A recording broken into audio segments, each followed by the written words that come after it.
It's Hump Day. I'm Maurice Patton. That's Wade Neely. We are Main Street Sports Today, presented by the Tennessee Orthopedic Alliance of Columbia.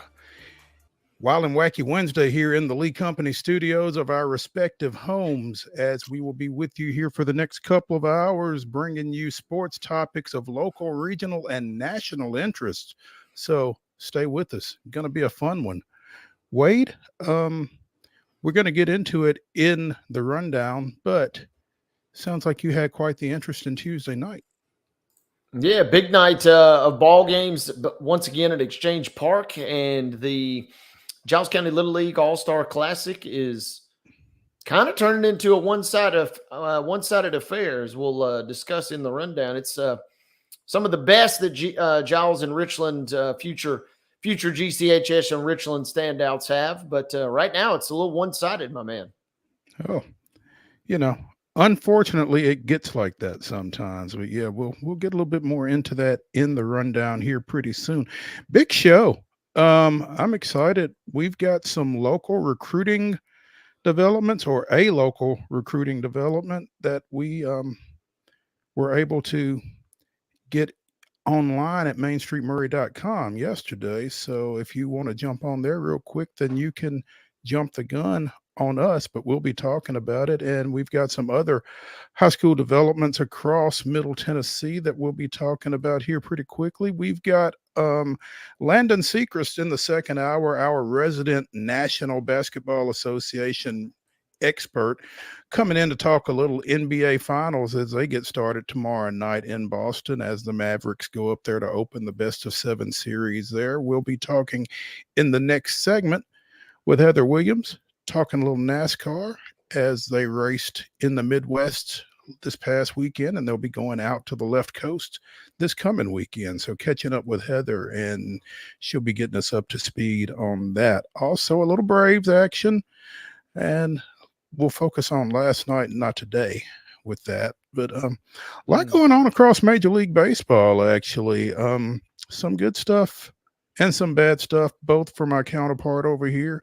And, the latest phenom hits the mound again today. So, again, a lot going on in Major League Baseball. We'll have the grab bag. The Titans are in camp, and we'll be touching a little bit on what's going on out at Ascension St. Thomas Sports Park, as well as some other stuff across college football, college basketball, college softball. We got some college stuff to get to. And of course, it's Wild and Wacky Wednesday, where we will be bringing you the weirdest, wildest, and wackiest news from across the globe. So stick around. Like I said, it's going to be a fun couple of hours here. We're looking forward to it. Going to be a fun show. We're here on Wednesday, and yeah, let's dive in, my friend. Let's dive in. Let's go ahead and get started with yesterday's results and today's schedule on the rundown. This is the rundown. Last night's results. First, we start with Major League Baseball. It was the Braves picking up an 8-3 victory versus the Boston Red Sox. It was 8-5 in favor of the Houston Astros over the St. Louis Cardinals. In much smaller baseball, the Giles County Little League All-Star Classic games 2 and 3 were played last night. The American League wins both, and the AL now leads the series, best-of-7 series, 3-0. Your scores last night: game number 2, which was game number 1 of the evening, if that makes sense. 7-4 was your final there. And then the AL followed up with a 5-1 win in game number 3. Today will be a designated off day, and then game 4 comes your way tomorrow night at Exchange Park, beginning at 5:45. Nashville Sounds action. The Sounds picked up a nice win on Tail Wagon Tuesday. It was 5-0 over Louisville, as the Sounds post a shutout there at First Horizon Park. WNBA scores from last night: Connecticut dispatched the Mystics 76-59. Liberty taking care of the Sky 88-75. And another lopsided score last night: the Storm pick up a win 80-62 over the Phoenix Mercury.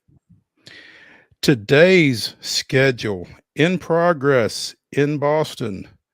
The host Red Sox are up 6-0 on the Braves. Not looking good. Top of 5 at Minute Maid, St. Louis with a 2-0 lead on Houston. Things are a little bit more in check for the host Astros. So y'all still got a shot. I think we're done. Anyway, at First Horizon tonight, 6:35. The Sounds continue their series against visiting Louisville, and NWNBA action tonight. 7 o'clock tip. The Las Vegas Aces are at Dallas, followed at 9 by the Minnesota Lynx at the LA Sparks. That is your rundown.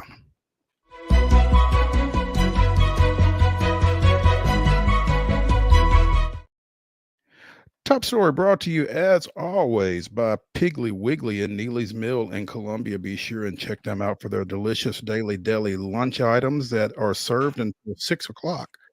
Also, their hand-cut meats and everything is cost plus 10% at the cash register. Piggly Wiggly, Neely's Mill, Columbia, bringing you our top stories, plural, because we're going to lead it off with, again, had a local commitment to a Power 5 program yesterday. You can read about it at mainstreetmurray.com. Columbia Central Rising Senior Jaravius Hall committed to Indiana yesterday following a weekend official visit up to the Bloomington campus of the Big Ten school. Canceled an official visit to Louisville. Was also receiving interest from the University of Tennessee, which was the first program to offer him a scholarship following his sophomore season, as well as Missouri, Auburn, Georgia Tech, Memphis, and Western Kentucky, among others that were in on the 6'2", 300-pounder. But he likes the candy apple red, apparently, and he loves the new staff, including former James Madison coach Kurt Cignetti and his guys. So again, more on that on mainstreetmurray.com. But excited anytime one of these young men get to figure out what they're going to do at the next level, if they're going to go to the next level, and where they choose to pursue that. So Power 5, I don't think anybody that's seen him from the time he came out of Whitthorne is really surprised to see him go P5 in Big Ten. And it's not the SEC, but it's pretty good ball. Hey, not bad. Defending national champs, hailing from that league there. As you're right, Mo, coming out and playing pretty well. So it was only a matter of time, it felt like, before we saw this commit kind of become official, as it were. And really exciting news. Love reading this story that you wrote here. When we anytime we kind of get to mention the name Shaq Mason too, it always gets you excited. And he kind of was mentioned in the same breath in terms of how that recruitment went from Tredarius Goff. So cool news and kind of a nice setup for Columbia, which I assume, I'll kind of defer to you, you would assume should be in line to continue to maybe show some signs of life and continued growth there heading into this fall. He will have a lot to do with their performance this year, obviously. I mean, he's a Power 5 commit now, but Columbia Central coming off of a 7-4 season in Tredarius Goff's first year as head coach, former teammate of Shaq Mason when they won a state championship at Columbia Central back in 2010. And so he's pretty well qualified to speak to both those guys, having played alongside one of them and coached the other, and kind of sees a lot of similarities between the two, actually. No pressure there, Jaravius. Two sports stand out, Jaravius Hall. Really athletic, man. Love watching him on the basketball court, but if you've not seen him, you won't see him because he said basketball is done. So it's unfortunate, and I'm sure Brandon Olivier will be disappointed, but at the same time, he probably already knows. And when you've got that in the middle as kind of that enforcer, but I tell you, he was kind of surprising to watch on the basketball court. Really had a nice touch on his jumper, and but he could bang for sure. So love multi-sport athletes, and hate to see him come to that decision, but I'm sure he feels like it's what's best for him, and you got to respect that. So looking forward to seeing him this season. and he will no longer be Jaravius Hall. He is now Indiana Commitment Jaravius Hall. So you know how that They goes. yeah, they open up at Marshall County on August 23rd, and good luck to all the opposing quarterbacks and opposing offensive lines this year. Is all I got to say. Yeah. Well, 13 sacks last year among his 82 tackles.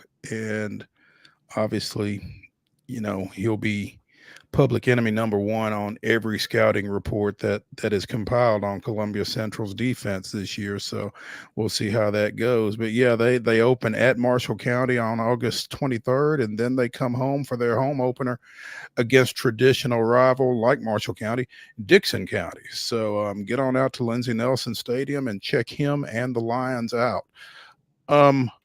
More from the realm of football, but not, as some folks refer to it, boys tackle football. Wilson County schools have announced that they will be taking up girls flag football next spring, according to our friend Tommy Bryan and the Wilson Post. I'm not sure that they have an article up yet or not, but Tommy called me or texted me earlier asking some questions about girls flag football, as far as, you know, he wasn't terribly familiar with it. So we kind of got him up to speed a little bit on that. But Wilson County will be picking up girls flag football in the spring of 2025. It was announced earlier, I guess maybe a month or so ago, that Sumner County will be playing in 2025, as well as the TSSAA earlier this year declared girls flag football an emerging sport with intentions of sanctioning it and sanctioning a state championship in the sport here probably in the next 2 to 3 years, if not sooner. So I like it. I'm just glad I've had the good fortune of being able to watch girls flag football in Williamson County, which was a pilot program for the TSSAA and the Tennessee Titans here for the past 3 years. They were the first school system to adapt it. And, you know, talk about athletes. Most of these young ladies play something else or are cheerleaders. But there is some athleticism out there that you do not expect. And again, if you get a chance to go watch, and it's starting to spread. Again, Metro Nashville had it.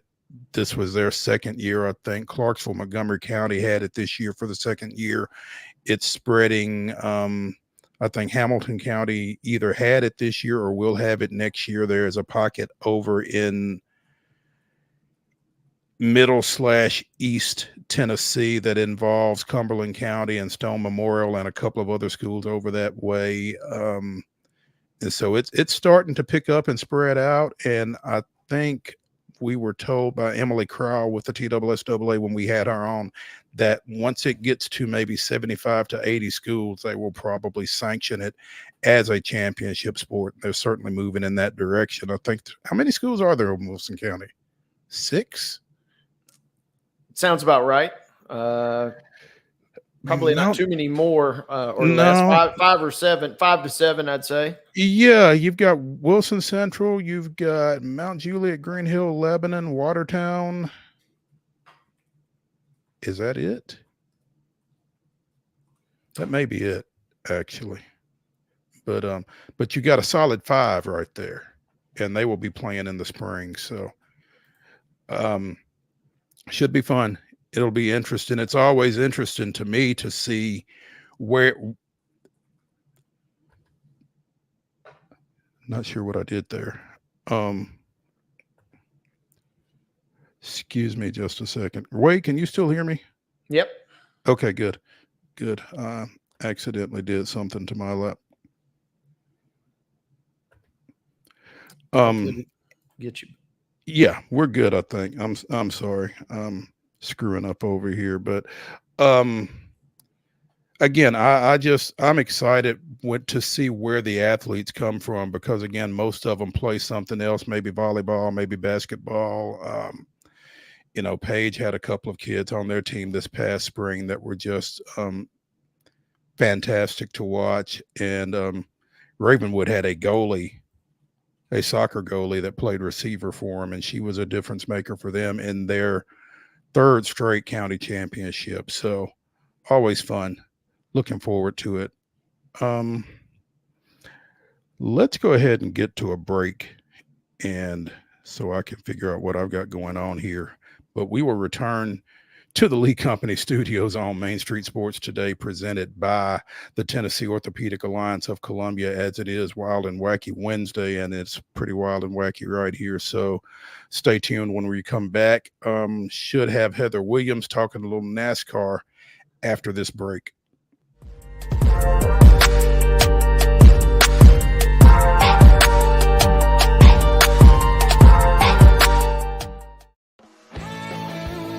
Bluegrass Auction Associates is hosting another real estate auction Saturday, June 8th at 10 a.m. in the beautiful Hickory Woods subdivision. This spacious estate offers numerous amenities, perfect for the homeowner or investor. Conveniently located in Davidson County, Tennessee at 221 Wild Grove Court. This is the sale you don't want to miss. Join Bluegrass and bid with confidence. Saturday, June 8th at 10 a.m. Nashville Sounds Baseball is back in Hit City for the 2024 season. Spend your nights and weekends at the ballpark with weekly giveaways, fireworks shows, throwback deals, live music, and more. Top talent will take the field at First Horizon Park against the AAA Minnesota Twins, Baltimore Orioles, Atlanta Braves, St. Louis Cardinals, Cincinnati Reds, and more. Tickets start at just $10 and are available now at NashvilleSounds.com. We will see you in Hit City. Whether you're an athlete or a weekend warrior, when it comes to your performance, don't settle for anything less than excellence. We're proud to announce that Mid-Tennessee Bone and Joint Clinic is now Tennessee Orthopedic Alliance of Columbia, where we are redefining sports medicine and orthopedics. Tennessee Orthopedic Alliance's team of expert sports medicine physicians understands the unique demands of your body. TOA Columbia specializes in personalized orthopedic care, offering state-of-the-art treatments for everything from sports injuries to joint replacements. Learn more at toacolumbia.com. With Lee Company technology, the best handymen are hands-off. Lee Company techs have been using visual findings and other smart technology tools for years to add transparency and virtually take customers along. You see what we see, whether we're in a crawl space or on a roof. With Lee Company, technology helps us help you, no matter what's happening in the world or at your house. Jones & Lang Sporting Goods here in Columbia has been outfitting teams, officials, and anybody else from T-ball to college for 50 plus years. Be sure and check them out at 931-388-8060 or online at jonesandlang.com. Jones & Lang Sporting Goods, the look of a winner. Zion Christian Academy, zioneagles.org or 931-388-5731. You can schedule your appointment. Go tour their campus. It is beautiful over there, and you're definitely going to want to see it. Again, it's zioneagles.org. Give them a call, 931-388-5731, and schedule your tour today. Custom Stone Handler supplies over 600 distributors and suppliers with quality stone products. Along with River Stone, we produce and distribute over 100 building, landscape, and other bulk products. Our goal is to provide quality products, service, and partnerships to ensure our customers' success. We firmly believe that the measure of any person or company is how they treat other people and customers. Give them a call at 931-490-4990 or visit CustomStonehandlers.com. Piggly Wiggly, located in Neely's Mill Shopping Center, is Columbia's locally owned and operated Cost Plus 10 grocery store dedicated to serving the community with low prices and smiling faces. Piggly Wiggly offers fresh, hand-cut meats daily as well as daily hot plate lunches from their deli counter. You're certain to see smiling faces and a helping hand when you're here at Piggly Wiggly. Come by and check out our fresh produce, high-quality meats, and more. Down home, down the street, we'll see you at the Pig.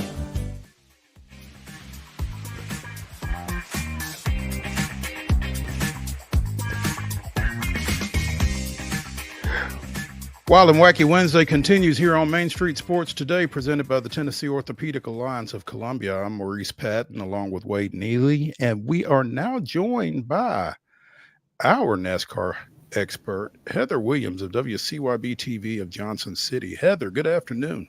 Good afternoon, guys. You get to see my smiling face this time. Yay! Yeah. I see you got on your Kansas City blue, or it might be a little darker than the Royals blue. But hey, appreciate you joining us here on this Wednesday afternoon. Talk us through the Enjoy Illinois 300 from this past weekend. What did you see that you didn't expect? What did you see that you did? What did you think? I mean, I think before the weekend started, I didn't expect the Fords to be as strong as they were, but the Fords were really the dominant manufacturer throughout the week. I didn't expect Hendrick Motorsports to struggle like they did, especially in qualifying, but that happened. I thought it was really interesting, the strategies, the length of the track, not quite being a short track, not quite being a mile and a half or an intermediate track. It lent itself to different strategies, and you saw that play out. It was hard to really tell who was racing for the lead because people were on such different pit strategies, hoping for a caution to come out, hoping to flip the running order, staying out longer than everyone else. The race for the lead might be, actually the race for 15th, 16th, 17th. So it made it really interesting. And then, of course, poor Ryan Blaney. Well, actually, poor Christopher Bell. Yeah. Christopher Bell was running against Ryan Blaney, dropped a cylinder on his engine, and basically, for those who didn't get to watch, had his teammate, he was still under power, but he didn't have enough power to necessarily keep up speed. So his teammate, Mark Truex Jr., who was laps down, was bumping him to give him a little extra oomph to finish the race on the lead lap. Let me just stop you for a minute. Been there, done that. Go ahead. I mean, usually for me, it's because of gas. Because I don't like getting gas. In my younger days, that many times resulted in me running out of gas. But as I got older, I was like, you know what? I hate walking more than I hate getting gas. So, right. But then Ryan Blaney had like a 3-second lead and looked like he was going to win the race. And then, speaking of running out of gas, ran out of gas on the last lap and finished as the final car on the last lap, went from first to 20-something, 23rd, I think, or whatever, how many cars were on the lead lap, because he had to coast around the mile and a quarter track to finish. And Austin Cindric, a very unexpected winner. Austin has been qualifying well. His cars had speed, but like a lot of the Fords, he struggled. He only has one career win. It was in the Daytona 500. I think a lot of people consider that to be a little bit of a fluke win if that's your only win. So for Austin, it was nice for him to get a second win at a track that's not so much embroiled in luck. Now, if that one was a fluke win, what is this one with Blaney, falling from first to 24th because he ran out of gas? I mean, will both of these wins now kind of be looked at a little askew for Austin Cindric? I mean, maybe, but he ran in the top 5 all day. It wasn't like he wasn't a competitive car. He qualified second. He qualified on the front row. He was definitely one of the top 5 cars in the race. And, all wins involve luck. Denny Hamlin talked on his podcast that if you feel like you're a top 10 car, you're probably a top 7 car, because there's probably going to be 3 cars in the top 10 that have issues throughout the day. So he just took advantage of that. But it's not like at Daytona where you get in the draft and you can go from 22nd to first in a lap just because a better car is pushing you. To be competitive on this side of a track, to be running the top 5 basically all day, minus those pit strategies that we talked about. You have to have a strong car, and he did. So, I mean, I don't think anyone would take anything away from this race. I mean, there was a little bit of luck, but I don't think you can take a lot away from this race. Okay. I want to ask you, Heather, because, again, you know that I'm the NASCAR novice in the room. As professional as those teams are and as knowledgeable as they are, how does it happen that you run out of gas on the last lap? Well, because, from your car, fuel mileage is not a definite, right? It has to mileage may vary, right?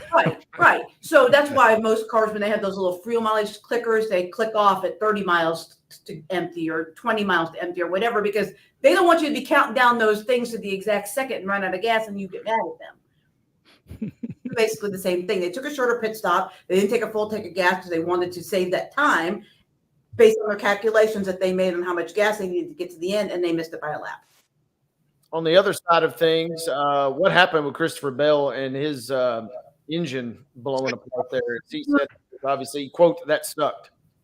Yeah, it did suck for him. because he also was a guy that was, I mean, he's obviously established as a winner in the sport. He's coming off back-to-back championship 4 appearances, but his latest win, I think a lot of people saw kind of as a fluke. It was a rain-shortened Coke 600. He would love to have gone back-to-back to prove that that team has fixed some of the issues that they had kind of in the second half of the first half of the season. But yeah, I mean, I think Christopher said that they think they know what went wrong, like what part broke, but they would have to take it back to R&D and tear the engine apart to know for sure. And I haven't seen where they've said for sure what happened other than he went down the cylinder because of a parts failure. At that, and I love the visual you kind of created for the guys that struggled there is, hey, we're just going to bump our guys to the finish line just so they can finish as high as possible. Yeah, win's not going to happen at this point, but at least we can get them up there as quick as we can. Well, and Truex is running a lap down, right? So he's obviously not going to win or even get any stage points. So he's being a good teammate. I mean, that's why you have teammates, is to help you. And so that's what he did. I think, Truex and Christopher are both pretty clean racers and race each other the same way, kind of have the same mentality on the track. So I think that was an easy decision for Martin to do that, to help Christopher. It was legal because he was under power. You can't just push someone the entire way around the track. But, just like on the drafting tracks, you can do that anywhere where you just give them a little nudge to help them, maintain or pick up a couple extra miles per hour. And that's what he did. Yeah, you can't push them kind of like an old school car breaking down and we're just going to push you along the side of the road. But you can kind of give them some love taps just to keep them afloat to the finish line, it sounds like. Correct. He still had to be under power, and he was under power. I mean, he ran several laps, without that extra cylinder before Truex finally caught up to him. And I don't think he even did that all the way to the end. He just did that to kind of keep him in the top 10. What else stood out to you from last weekend's race? You specifically mentioned a couple manufacturers did well. Any individual drivers that stood out to you in terms, maybe didn't win, but had quality performances? Well, again, it was kind of hard to tell other than what happened in qualifying because it was just so mixed up. There were so many, first of all, there were so many strong cars, as there often are these days, but also just because the strategies were mixed up. It was hard to tell other than the dominant 4 cars that led most of the laps who really had good cars and who was kind of took advantage of strategy throughout the weekend. But, the Fords were pretty strong. And I think that, after struggling to start the season, that they may have figured things out. If you count the All-Star race, they've now won the last 3 races of the year. So, but the All-Star race, the Coke 600, I'm sorry, no, they didn't win the Coke 600, my bad. 3 of the last 4. So they won the All-Star race, Darlington, and then this weekend. So 3 of the last 4. So they're figuring some things out. Heather Williams of WCYB TV in Johnson City joining us here on Main Street Sports today, presented by TOA of Columbia, talking a little NASCAR. Cindric snapping a streak, as you mentioned, had his only other win at the 22 Daytona 500, had not won in 85 races. So I would imagine that was nice for him. Sure. I mean, he's only in his 3rd year, right? Because that was his rookie season and he won Daytona. So, and he didn't come in as, he did kind of come in as a guy who was, I think he would won the Xfinity Series championship either the year that he came before he came in or the year before that and finished second the other year. So he came in, as a well-respected driver, but not with a ton of hype. There are drivers that come in with, huge hype like Ty Gibbs. But I don't think Cindric is one of them. And him winning that race in Daytona was considered a little bit of a lucky, right place, right time kind of win. My monitor went out behind me. Why did that happen? Okay, anyway, it doesn't matter. So I think that, it's taken a while for him to adjust the Cup Series level as it does for a lot of people. Ty Gibbs, for all the fanfare that he came in with, he has not yet won a race a year and a half into his career.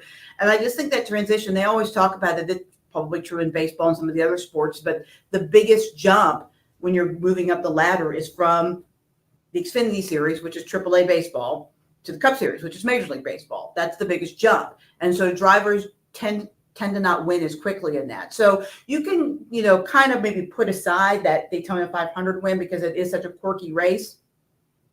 And just see, he's 2.5 years into this thing, and he's starting to find his footing. He's starting to find his groove. I think he'll win more races. He's incredibly talented driver, drives for one of the best teams in the garage area. I think there's more wins to come for Austin. Denny Hamlin, Brad Keselowski, Tyler Reddick, and Joey Logano close out the top 5 at the Enjoy Illinois 300. And now it's out to the West Coast for Sonoma this weekend. What are your expectations for that one, Heather?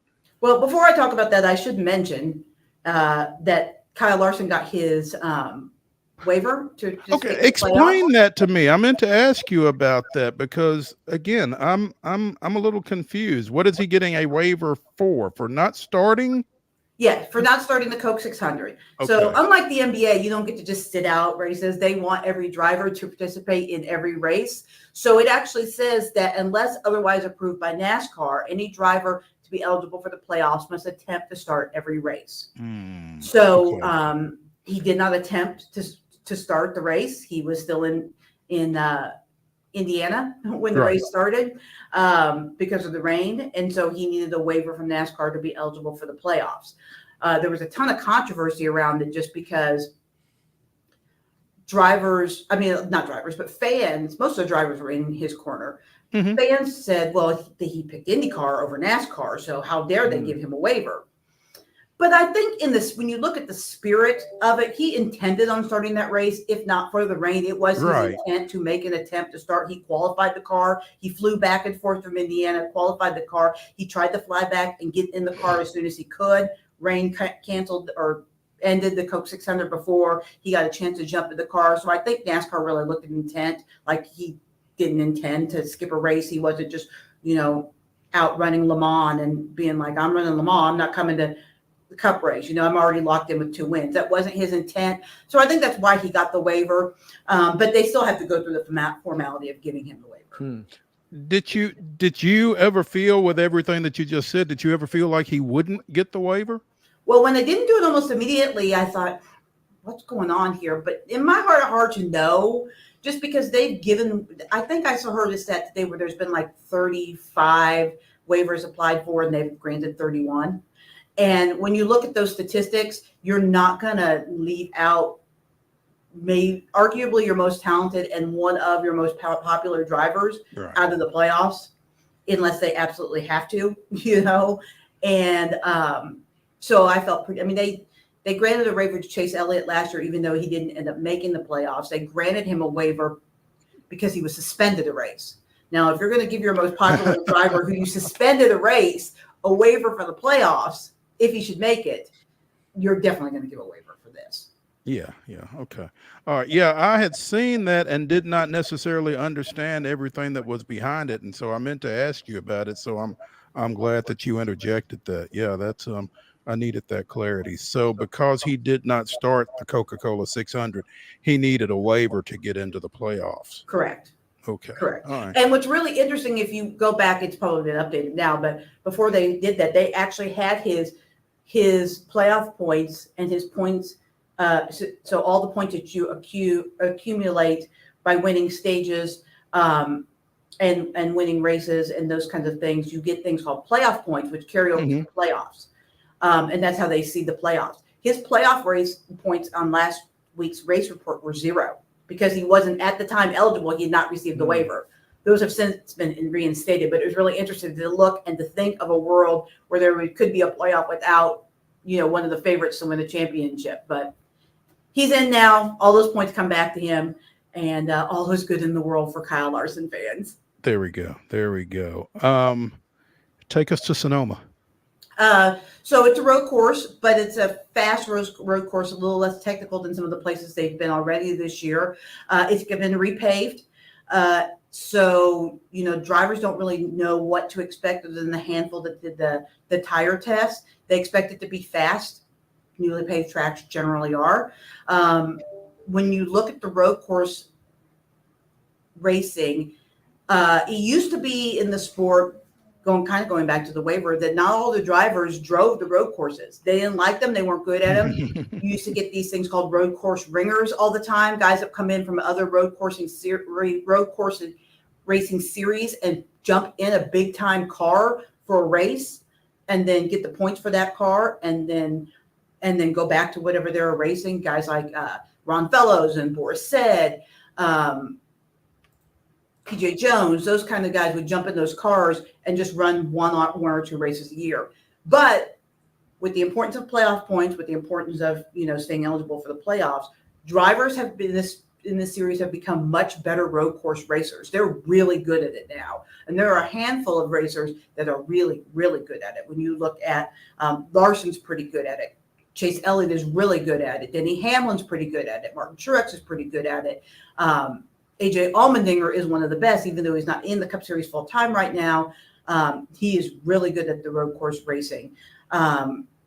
So you see those drivers, even guys like Michael McDowell that you don't think of week in, week out, he's always a threat on a road course. So I think the racing this weekend is going to be pretty good. And strategy. You saw a little bit of it last week in St. Louis, but what's unique about the road courses is that teams will work from the end backwards, because it's basically impossible to go a lap down at a road course because of its length. So you want to make as few pit stops as possible. So they will work backwards and figure out how many pit stops they have to make to go to the end, probably 2 in this race. They will pit whenever that number comes. They do not care what the running order is, because if you only make 2 pit stops, everybody else has made 3, you're going to be in front of them. So it's really interesting to work those strategies. But then there's a handful of people that say, well, we're going to take tires every time because there's probably going to be more than 2 or 3 cautions. We're going to be able to make up those times under cautions or under stage breaks. So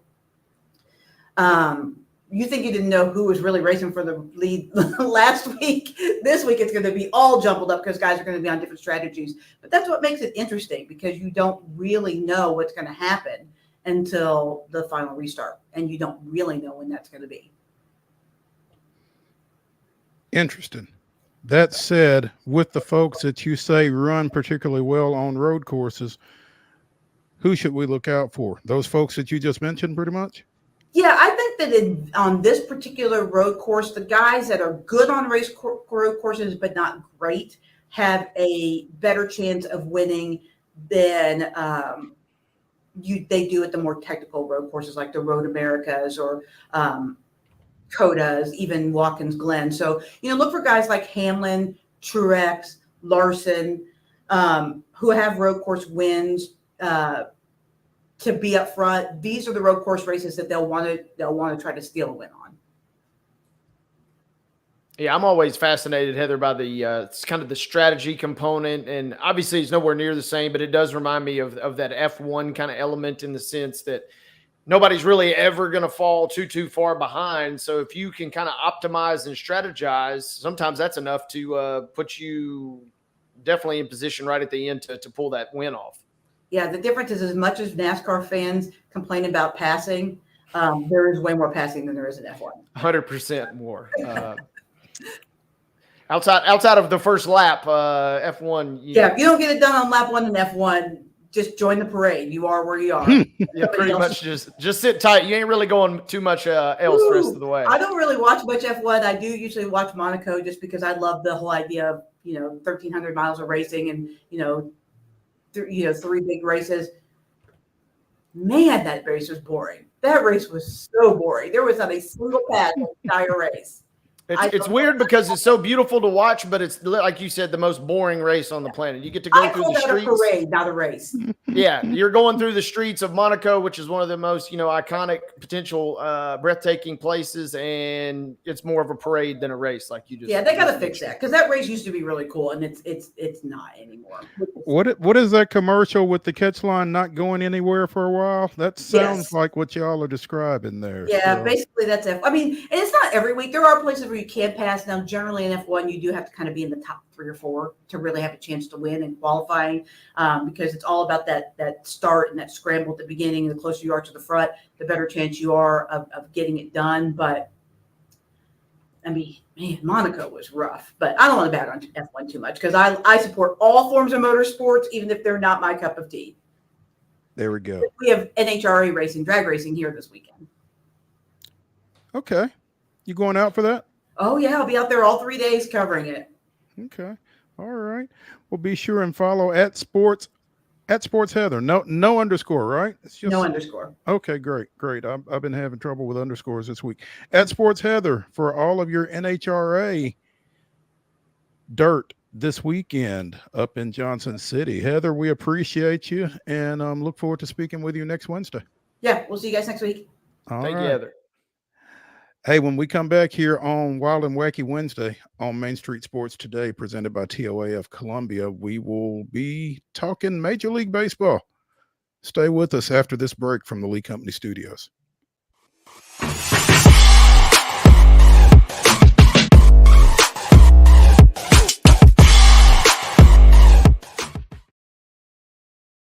Wild horses are coming to Franklin. The Mustang Heritage Spectacular. 4 days of celebrity freestyle, liberty training, trick riding, and extreme Mustang makeover. Plus the shopping. Over 100 vendor spaces with clothing, food, home goods, and things you can't find anywhere else. All that and celebrity signings at a music stage too. June 20th through 23rd at Williamson County Ag Expo Park. Don't miss a moment with a weekend pass. MustangHeritageFoundation.org for tickets. Hello, race fans, and welcome to Nashville Superspeedway. That's right, guitars and fast cars right here in Music City. This summer, NASCAR is back at the Nashville Superspeedway. Get your tickets now to watch your favorite driver take on the 1.33 miles of concrete chaos. Visit NashvilleSuperspeedway.com to lock in your spot June 28th through the 30th for the Ally 400 race weekend. Whether you're an athlete or a weekend warrior, when it comes to your performance, don't settle for anything less than excellence. We're proud to announce that Mid-Tennessee Bone and Joint Clinic is now Tennessee Orthopedic Alliance of Columbia, where we are redefining sports medicine and orthopedics. Tennessee Orthopedic Alliance's team of expert sports medicine physicians understands the unique demands of your body. TOA Columbia specializes in personalized orthopedic care, offering state-of-the-art treatments for everything from sports injuries to joint replacements. Learn more at toacolumbia.com. Custom Stone Handler supplies over 600 distributors and suppliers with quality stone products. Along with River Stone, we produce and distribute over 100 building, landscape, and other bulk products. Our goal is to provide quality products, service, and partnerships to ensure our customers' success. We firmly believe that the measure of any person or company is how they treat other people and customers. Give them a call at 931-490-4990 or visit CustomStonehandlers.com. Nashville Sounds Baseball is back in Hit City for the 2024 season. Spend your nights and weekends at the ballpark with weekly giveaways, fireworks shows, throwback deals, live music, and more. Top talent will take the field at First Horizon Park against the AAA Minnesota Twins, Baltimore Orioles, Atlanta Braves, St. Louis Cardinals, Cincinnati Reds, and more. Tickets start at just $10 and are available now at NashvilleSounds.com. We will see you in Hit City. With Lee Company technology, the best handymen are hands-off. Lee Company techs have been using visual findings and other smart technology tools for years to add transparency and virtually take customers along. You see what we see, whether we're in a crawl space or on a roof. With Lee Company, technology helps us help you, no matter what's happening in the world or at your house. We thrive under the lights. A city of performers. Putting on one heck of a show. Headlining night after night. Welcome to Smashville.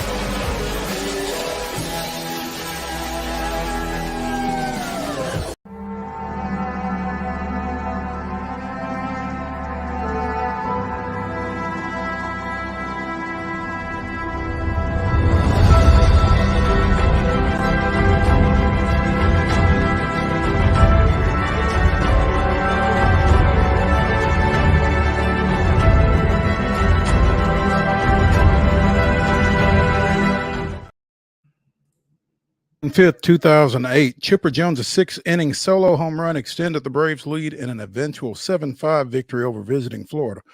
The homer, part of a 4-for-4 day that raised his batting average to a major league leading .418, was the 400th of Chipper's career. He was just the third switch hitter in MLB history to reach that milestone, following Mickey Mantle and Eddie Murray. That was this day in Braves history. Excuse me. Braves got a couple of home runs last night from Ozzie Albies and Orlando Arcia, OA, doing the damage, and 13 strikeouts from Max Fried in an 8-3 win. But the news is not good from Fenway Park today, as the Braves trail 8-0 in the bottom of the 8th. So we're just going to remember last night's performance and kind of skip over this. But big game for the Astros last night. Speaking of skipping over stuff, hey, what I was going to say real quick, Mo. We won't Mhm. belabor the fact, but they're getting one hit, but not by anybody. Nick Pivetta, who is kind of been fun to read about. He's kind of totally turned not to R.A. Dickey levels in terms of really transforming his career, but by adding the pitch called the sweeper. Mhm. He's really kind of turned his game up a notch. I read a stat today that he's gone from average velocity on his fastball about 93 to around 98, close to 98 miles an hour by adding in that sweeper pitch. And he struck out 8 before in his last outing, and he was up to 9 at one point today. Yeah, he's been rolling. I think of all people, I think Austin Riley had the only hit off of him to this point. I didn't realize there were being one hit. Thanks, Wade. But yeah, Nick Pivetta is a guy who threw out of the bullpen for Boston last year. Crazy. Very, I guess, somewhat similar to Ronaldo Lopez for Atlanta, coming over from the White Sox, and now it's 9-0. I think Jarren Duran, who had tripled earlier, just homered. I was getting ready to say Duran with another triple, man. We talked about him a couple weeks ago, and that kid can run, man. Goodness, and that he can run, and he's in the great ballpark for odd caroms, right? Just bang it off that monster and run around the bases. So yeah, Boston kind of having their way with the Braves in this one. I'm looking for Pivetta's line if he's still in the game. He is not. 9 strikeouts in 7 innings and just the one hit, and they've got a hitless inning of relief. So, yeah, pitchers everywhere gonna have to start going to the sweeper now to try and turn their careers around. Because he had, like I said, 8 Ks in his last outing. That's not a bad back-to-back performance from the former Philly. So, again, the Astros with an 8-5 win last night. Playing a day game today as well. And have things gotten any better, Wade? They were losing. They were losing 4. It's 4-2 now. It was 2-0 at the rundown. So yeah. Yep. Blanco. I had it on in the background earlier. I've switched back over to tennis for the time being, but that tells you kind of where you need to know. But there you go. Blanco on the other end of the spectrum, after throwing the no-hitter, he had a kind of infuriating outing because he had 2 strikes on a bunch of different hitters and was sitting there at 1 strikeout, I think, through 4 innings. Ooh, couldn't finish, huh? No, kind of makes you mad. But we'll see if they can get some runs, maybe tie it up in the bottom of the 8th or heaven forbid, the 9th if they need to. Off the field, things have not been great for the Astros. They announced earlier today that both Christian Javier and Jose Urquidy will be undergoing season-ending elbow surgery. This adds to the already injured Lance McCullers Jr. and Luis Garcia, and member of the injured list at AAA, JP France. So basically 5 of Houston's top 10 pitchers are either out for the year or are battling to get back. So yeah, not good. And I told everybody on Monday, I said the the bad news for Houston was even the guys they were banking on coming back had suffered some setbacks. I didn't think that they would potentially be to this level. That report didn't get finalized until, like you said, just earlier today. And yeah, it's tough. They've been struggling. Eric Getty is a guy who's you're in a situation where it's nice and he's a great prospect, but you hope to maybe not really use him in much of a capacity this year. Now all of a sudden he's going to be thrust to maybe be one of the guys, unless we've talked for a couple days now about them turning into sellers. Maybe if they turn into buyers, maybe they go out and try and get somebody. And I wonder about Verlander too. Verlander's like, yeah, I'm a proverbial ace, but he's probably thinking, man, I really didn't bank on coming into this season having to carry this much of a load this year. Yeah, and that for Verlander, and again, Eric Getty, you didn't expect him to have to carry as much of a load as it's looking like he's going to have to either. So you've got some situations that are a little out of whack with the Houston pitching core as a result of some of these injuries. It may not be as rosy as Dana Brown would like to paint it. So we will see how that goes. Meanwhile, for the Braves, they're one of their pitching phenoms, Spencer Schwellenbach, didn't necessarily struggle, just making his second major league start. Boston kind of got to him a little bit, but there may be help on the way. Utility infielder David Fletcher is working with the knuckleball. Speaking of R.A. Dickey, down at AAA Gwinnett, at AA Mississippi, he got sent down specifically to work on that, and gave up 1 earned run on 2 hits over 6 innings last night in the Braves 6-3 win over Pensacola. So, I don't know if he's going to be a viable factor for the Braves, and this is a guy who has been he's a utility infielder. He was acquired as a utility infielder from the Angels. When Schwellenbach went up from Mississippi, he was originally scheduled to start for Gwinnett before he came to Atlanta. Fletcher got his start for Gwinnett that day and apparently pitched well enough that the Braves front office thinks, hey, maybe we got something here. And now he's posted back-to-back starts of at least 5 innings and 3 hits or less, and will likely start again before this series with Pensacola is over with. So he gave up a double to the second hitter he faced last night, and that was the only Pensacola base runner that advanced past first base. So some promising, I don't know if there is at the lower levels. Yeah, I don't know if there is a knuckleballer in Major League Baseball right now, but this is definitely a development. And with the Braves kind of having to mix and match in their number 5 spot right now behind Fried, Lopez, Chris Sale, and Charlie Morton, he may get a look here sooner rather than later, just to keep from having to run Schwellenbach and some of these other young kids out here. So stay tuned on that one. Fletcher's a knuckleballer. Paul Skeens is not.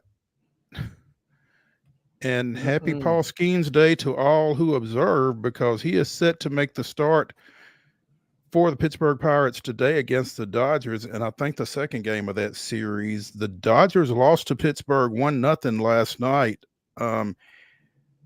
behind Jared Jones. And those two have planted themselves firmly atop a pretty impressive list, according to StatCast. Of the 10 fastest fastballs, I guess, they have all 10 of them. Skeens and Jones do. Skeens has a 101.9 fastball. That is the fastest thrown in the majors this year as a starter. And 6 others, all 101 or more. Jones has one of 101.4, which is second behind that 101.9 of Skeens's. And so Velo plays, apparently. Yeah, and he's it'll be a fun matchup tonight, as looks like Paxton will go for the Dodgers. So you got 5-0, 3.29 ERA Paxton versus Skeens sitting there at 2-0 with the 2.45. And 30 strikeouts in 22 innings since mama. coming up. Yeah, exactly. So if you're a hitter for either LA or Pittsburgh, today may be a good day for an off day. Yeah. So, Coach, I think my back is a little tight today. I probably need to rest. I'm one a extra little day just to be sure. I'm a little concerned with this oblique. I don't want to irritate it. So yeah, maybe we should sit this one out here. There's something to keep an eye on because the Braves aren't. So anyway, let's wrap up the first hour of Wild and Wacky Wednesday here on Main Street Sports today. When we return to the Lee Company studios, it's the grab bag. We will kind of be taking a look at various topics around sports of interest. And so come back with us after this break.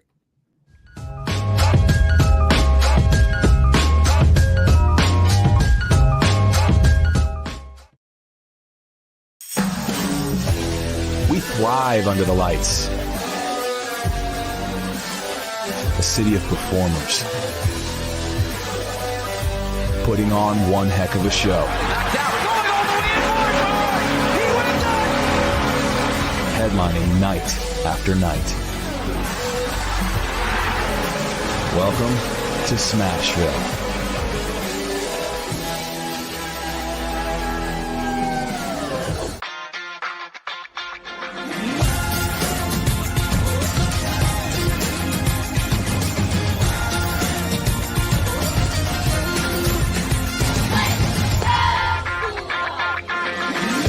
Whether you're an athlete or a weekend warrior, when it comes to your performance, don't settle for anything less than excellence. We're proud to announce that Mid-Tennessee Bone and Joint Clinic is now Tennessee Orthopedic Alliance of Columbia, where we are redefining sports medicine and orthopedics. Tennessee Orthopedic Alliance's team of expert sports medicine physicians understands the unique demands of your body. TOA Columbia specializes in personalized orthopedic care, offering state-of-the-art treatments for everything from sports injuries to joint replacements. Learn more at toacolumbia.com. With Lee Company technology, the best handymen are hands-off. Lee Company techs have been using visual findings and other smart technology tools for years to add transparency and virtually take customers along. You see what we see, whether we're in a crawl space or on a roof. With Lee Company, technology helps us help you, no matter what's happening in the world or at your house. Jones & Lang Sporting Goods here in Columbia has been outfitting teams, officials, and anybody else from T-ball to college for 50 plus years. Be sure and check them out at 931-388-8060 or online at jonesandlang.com. Jones & Lang Sporting Goods, the look of a winner. Zion Christian Academy, zioneagles.org or 931-388-5731. You can schedule your appointment. Go tour their campus. It is beautiful over there, and you're definitely going to want to see it. Again, it's zioneagles.org. Give them a call, 931-388-5731, and schedule your tour today. Piggly Wiggly, located in Neely's Mill Shopping Center, is Columbia's locally owned and operated Cost Plus 10 grocery store dedicated to serving the community with low prices and smiling faces. Piggly Wiggly offers fresh, hand-cut meats daily, as well as daily hot plate lunches from their deli counter. You're certain to see smiling faces and a helping hand when you're here at Piggly Wiggly. Come by and check out our fresh produce, high-quality meats, and more. Down home, down the street, we'll see you at the Pig. Nashville Sounds Baseball is back in Hit City for the 2024 season. Spend Spend your nights and weekends at the ballpark with weekly giveaways, fireworks shows, throwback deals, live music, and more. Top talent will take the field at First Horizon Park against the AAA Minnesota Twins, Baltimore Orioles, Atlanta Braves, St. Louis Cardinals, Cincinnati Reds, and more. Tickets start at just $10 and are available now at NashvilleSounds.com. We will see you in Hit City.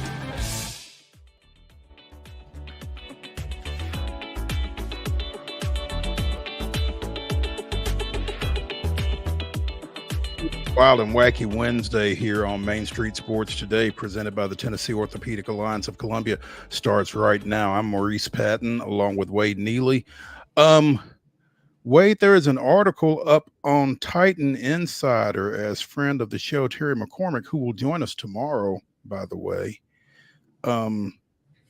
takes a look at some of what's going on out at Ascension St. Thomas Sports Park. And one of the things that's going on is a couple of guys getting some work on special teams that you wouldn't necessarily expect to be getting some work on special teams. Receiver Traylon Burks and cornerback Caleb Farley, both experimenting with the gunner position on punt returns. And judging by Brian Callahan's comments in this article, they're going to need to be good at it. Not experimenting so much as demoted to, perhaps, it seems like almost. Maybe, yeah. I mean, it's anytime you're not the full-time starter, you're going to have to contribute somewhere on game day. And that was a comment specifically referring to Traylon Burks, but it also applies to Caleb Farley. Now, he has seen some time, I think, on special teams previously, but maybe that's going to be increased. Did not play at all last year. Farley didn't. Final year of his rookie contract, and needing, as Terry says, to be a contributor not only as cornerback depth, but likely on multiple special teams units. If you're not one of the top 2 or 3 guys, you're going to have to contribute on special teams. He's a guy in that mold that if you're trying to get a hat on game day and be one of the 46 active, you've got to play a role on special teams, especially as a skill player. So, for those of us who wanted to think that, yeah, Traylon Burks may be a stellar wide receiver 4, he's going to have to do more than that, apparently. So, yeah, hey, say what you will about the Titans, but they are potentially set up to have 2 of the highest drafted gunners in the history of the NFL. Wow! Shout out to J-Rob for those. Those elite, I don't think that he had the foresight to say, hey, maybe, they'll be the best gunners in the NFL, but maybe he did. I could be wrong. So that was maybe a somewhat disingenuous remark, but maybe he could prove me wrong, or could have proved me wrong there. The gift that keeps giving, huh? Yeah, exactly. Callahan says Burke's size and speed could make him a natural as a gunner, and he likes the fact that the former Arkansas star has approached special teams with a positive attitude. So, well, and that's the thing, right? I mean, it seems like the Titans have reset the deck with everybody, and any new coaching staff, you feel like you're going to have to earn your spot. And Burks in particular seems to me like he's a guy that has that, good old can-do lunch pail attitude. And if he's got to earn his way, kind of earn his way back into the good graces of the staff, he seems to me like a guy that's willing to do whatever it takes to get it done. I'm not saying Farley doesn't either, but especially I kind of get that vibe a little bit from Burks. Yeah. Well, you would like to see that pan out just because, again, as a first-round draft pick and tabbed at the time as the heir apparent to a certain great receiver now in Philadelphia, you'd like to see things kind of turn for Traylon Burks, and you'd like to see him turn in the two-tone blue. So we'll see how that goes. I can tell you at least one wide receiver that won't be playing on special teams. Justin Jefferson. A couple of days ago, Jefferson became the highest pay, or signed a deal that will make him the highest paid non-quarterback in National Football League history. He and the Vikings agreed to a 4-year, $140 million extension with $110 million of that guaranteed. You know who, obviously him and his agent and his family, they love that. But you know who really loves that? That is J.J. McCarthy saying, whoo, thank you, goodness. Let's keep this guy locked up, and at least worst case, I can just chunk it deep to JJ now. Hey, you know who else loves it? Cowboys receiver CD Lamb. Trying to follow suit, perhaps. You would think. So yeah, big money going to Justin Jefferson with the Vikings. Not to be outdone, the 49ers earlier today apparently extended Christian McCaffrey for 2 years, $38 million. I thought running backs weren't getting paid. Well, Mo, I was just getting ready to say, that's a great deal, but man, you talk about a guy that does a little bit of everything for that team. Yeah, I mean, he's the ultimate Swiss Army knife, kind of like a Kamara type situation back when he was really rolling in his prime, and you could almost make the case, for as much as they rely on him, you could almost make the case that is maybe not even enough for the value that they have already gotten for McCaffrey, and maybe what's potentially still to come. And the thing is, I mean, it's kind of like we used to say about Derrick Henry to a degree. I'm not sure if McCaffrey is worth as much to anybody else as he is to the 49ers with respect to, like you said, the way they use him. They do so much with him that I'm not sure he would be asked to do with anybody else. So to some degree, you almost wonder if San Francisco was kind of bidding against themselves as far as this goes, but it locks him up until he turns 31. And I'm not sure how old he is at this moment. He's been around for a minute, but he signed a 4-year, $64 million extension after the 49ers traded for him from Carolina back in 2020. So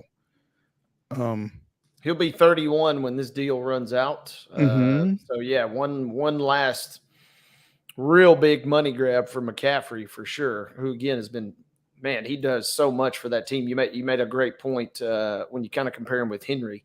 It's really hard to kind of quantify with dollars what this guy brings to that offense. To that specific offense, absolutely. Won last year's rushing title, his first, scored 21 total touchdowns, put up 2,000 all-purpose yards.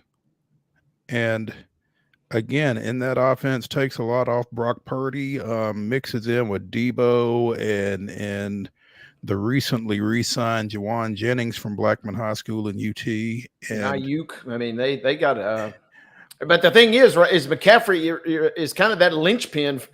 It feels like, I could be totally off base, but you may agree or disagree, but it feels like if you take him out of the equation, as talented as those receivers all are, and, you know, as much as we think that Purdy could be a pretty solid QB, it doesn't feel like that offense clicks at all when he's not in there. I don't know if it doesn't click at all, but it certainly slows down just because there's one less weapon for defenses to have to account for, I think. So, and again, is he going to be in the backfield? Are they going to split him out? Is he going to be in the slot? You know, where is he going to be? They do so much with him, and he does everything so well. And he can get the tough yards on top. So he is definitely in the right place to get $38 million for 2 years, just with the way they use him. So, you know, kudos to him for securing the bag. College Football Hall of Fame 2025 ballot came out earlier this week. We talked about that a little bit yesterday with Chip Walters as we were referencing some Middle Tennessee State standouts that were on that ballot. Among coaches that are in their first year of eligibility are Nick Saban and Urban Meyer. I'm going to ask you, Wade, are both of them first ballot Hall of Famers?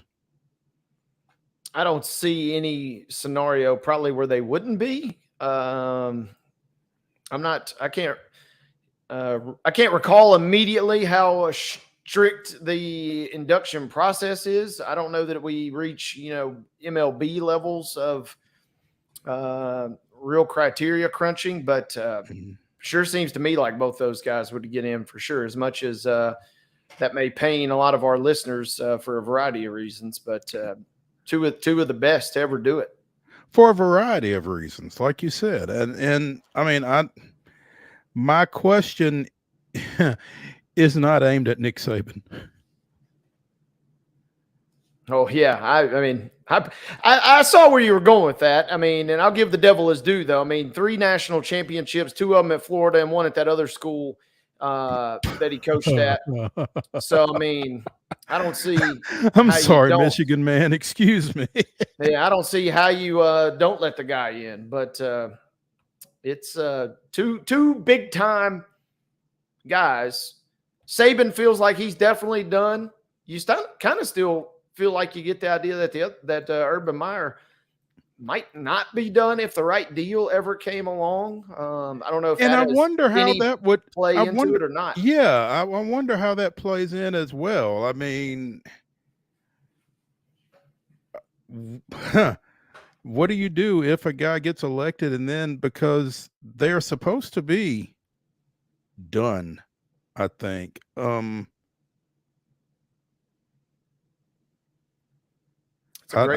not sure of all the criteria either, but okay. Meyer, meanwhile, is eligible because it has been 3 full seasons after retirement. There we go. Retirement in quote marks. Last coached in 2021, obviously with the Jaguars, and we saw how that finished up. I don't know. I don't know if he were to accept another job, what that would do. Should he actually gain Hall of Fame recognition? It seems that those two are the 2 most likely to be inducted, though, when the class is announced in January.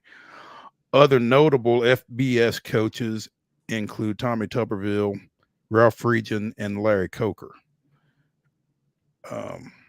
So we'll see how that goes. Among the 77 players on the ballot are Aaron Donald of Pittsburgh, who went on to NFL stardom most finally, I guess, with the Rams, from which he retired this offseason after 10 years in the NFL. So he was a dude that I just remember watching Pitt back in the day.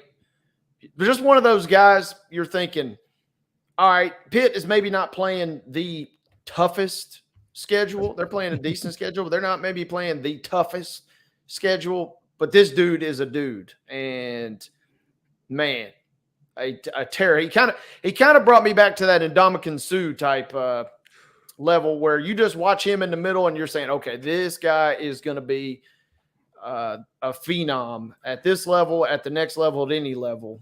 And that was before he even got into training with knives during the offseason. He was already a bad dude before he even started to resort to that.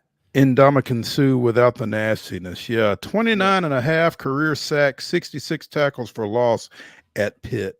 11 sacks, 28 and a half tackles for loss as a senior with 4 forced fumbles, which kind of let you know what he was going to do at the next level, where he posted 111 career sacks in 10 seasons and was named an All-Pro for each of those. Those sound like Hall of Fame numbers. So Yeah, we'll see how that be goes. hard pressed to keep a guy like that out, I think. Also, first-time eligibles include Michael Vick and the late Sean Taylor. So it'll be interesting to see what happens with those folks because, I mean, whatever else happened with Vick when he was at Virginia Tech, he was much CTV. Oh, no doubt about it. And I got to go in and check the sitch here because I'm kind of blown away that Vic and Sean Taylor are not already in the College Football Hall of Fame. I think this is the first time that they are eligible. Okay, so. That makes sense because that's the only way that makes sense. Because I feel like those guys would have been in slam dunks otherwise. Absolutely. Obviously, we've been paying a little attention to the WNBA for a few reasons. They've had an interesting situation here in the last 24 hours as Angel Reese of the Chicago Sky picked up a pair of technicals and was ejected from their loss to the New York Liberty last night. Well, earlier today, Reese's second technical was rescinded.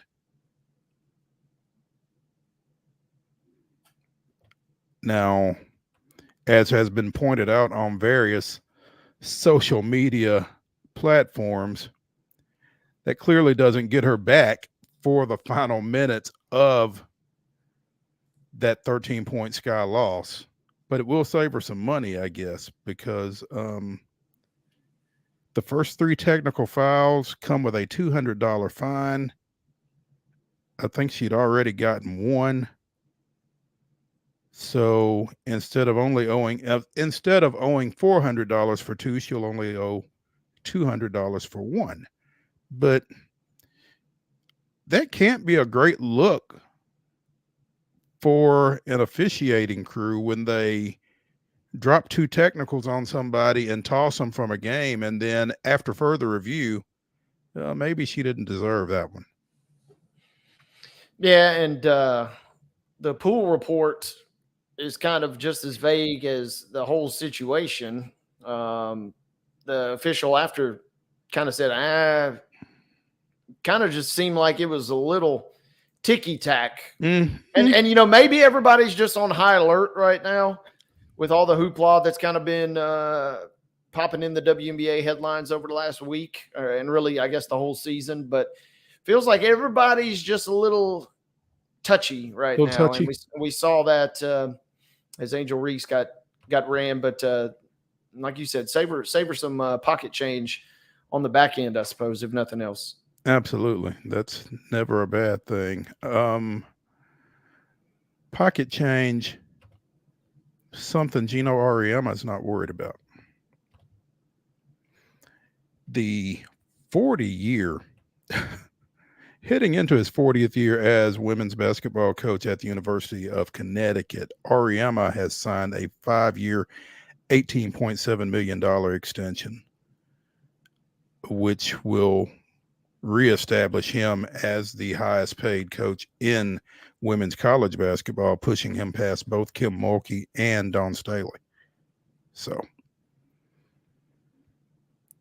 the backside of that is to whom much is given, much is expected. Should he take another job, his buyout increases from $3 million to $5 million. So, of course, I guess the question is, why would you leave? Well, I was just getting ready to say, if we're talking a guy that's been there 40 years and as many great players and great teams as he's had, many overtures have been made, I'm sure, over the years.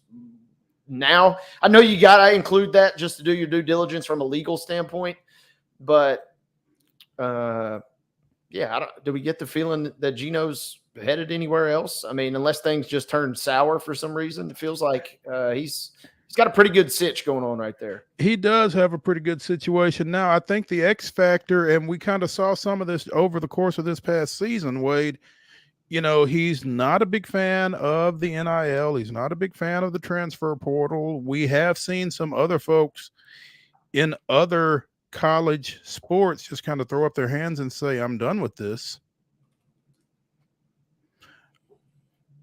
Now, if Gino Auriemma was to step down at UConn, I feel realistically, I feel like it's more likely that he's just going to the house than that he's going to another job. So, but you know, again, he's 70 years old. This is his 40th season that he will be going into. They've won 11 national championships. What do you feel like the chances are that he coaches to the end of that contract?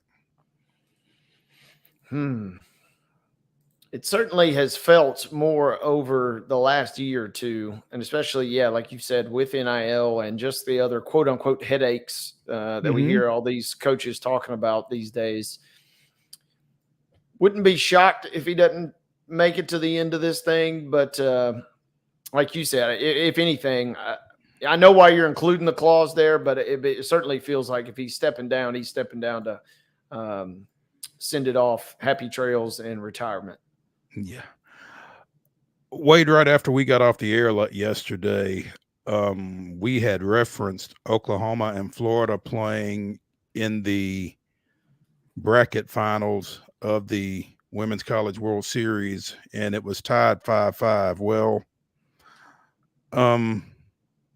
it did not end 5-5, obviously, and Jayla Edwards, I believe, hit a walk-off home run to push Oklahoma to a 6-5 win over Florida, putting them back in the championship series against Big Ten foe and future Southeastern Conference partner Texas.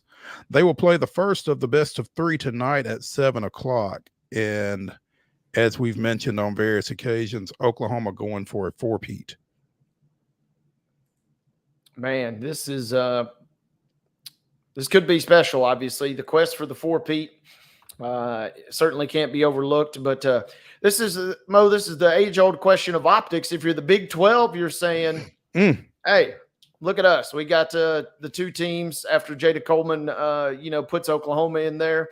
And then you're saying, if you're the SEC, hey, we got the two teams coming in. So I did see this tweet, though. Both will be wearing, since it is still technically official, the Big 12 patches on the jerseys. So if you're the Big 12, you really got to tout this and hype this and milk this for all it's worth. Because you got to ride it out. I mean, they Absolutely. are current Big 12 members, and so yeah, if the Big 12 is going to have a national champion in softball.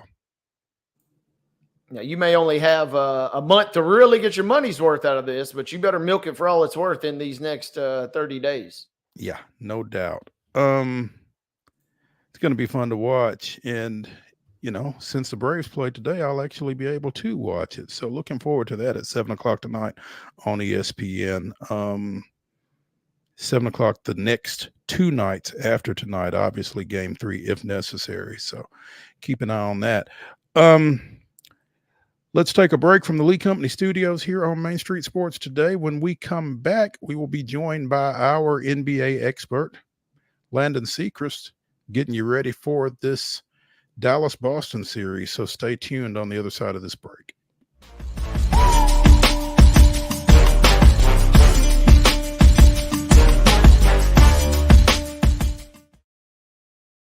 Hello, race fans, and welcome to Nashville Super Speedway. That's right, guitars and fast cars right here in Music City.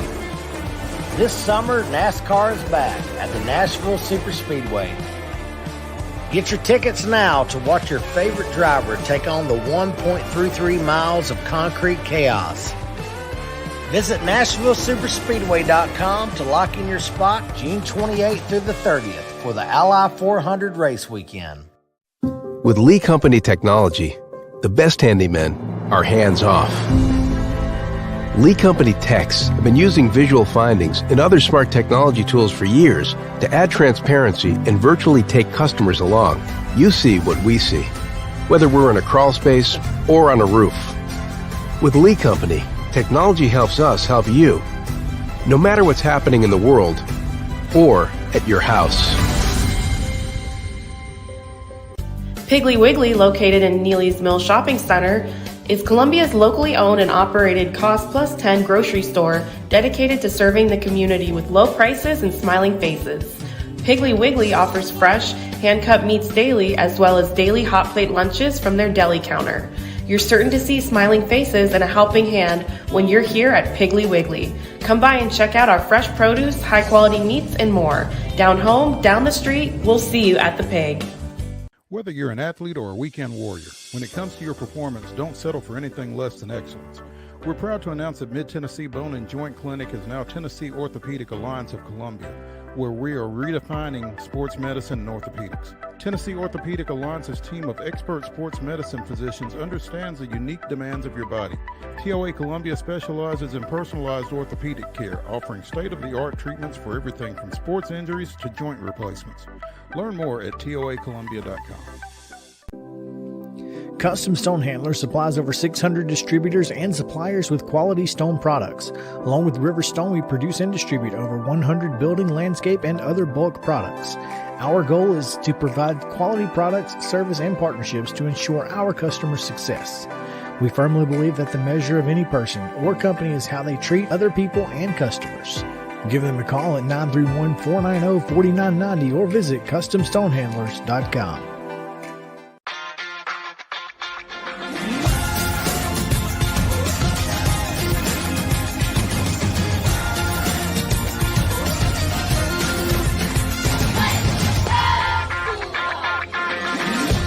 Wild horses are coming to Franklin. The Mustang Heritage Spectacular. 4 days of celebrity freestyle, liberty training, trick riding, and extreme Mustang makeover. Plus the shopping. Over 100 vendor spaces with clothing, food, home goods, and things you can't find anywhere else.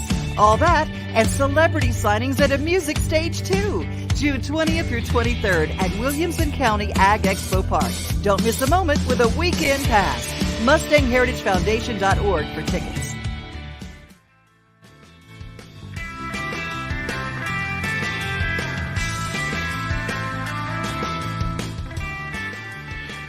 Wild and Wacky Wednesday continues here on Main Street Sports Today, presented by the Tennessee Orthopedic Alliance of Columbia. I'm Maurice Patton along with Wade Neely, and we are joined now by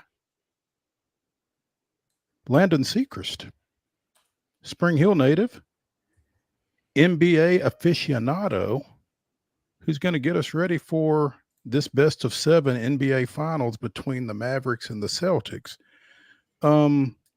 Landon, how's your summer going? First of all, I know you've had a busy school year. Good. My summer's been going great so far. After school ended, the academic school year on site, I actually took a study abroad trip to Europe. So I just got back. I've been back in the United States for a week now. So good to be home. Where'd you go? I went to Italy, France, Monaco, and Spain. We've had 2 mentions of Monaco on today's show. That's pretty impressive. Tough gig, Landon. Yeah, that's a tough life, man. Man, hate to be you. Well, so you've been home for a week, so you've gotten over your jet lag and all that. You've caught up on your sleep and everything. Yes, finally, I'm back on my regular sleep schedule. It took me a minute. I was waking up in the ungodly hours of the night, just finding things to do because my sleep schedule is so messed up. But I'm back on track now. Well, good. What were you studying abroad? I mean, where do these hours go technically? What were your supposed academic pursuits while you were in Europe?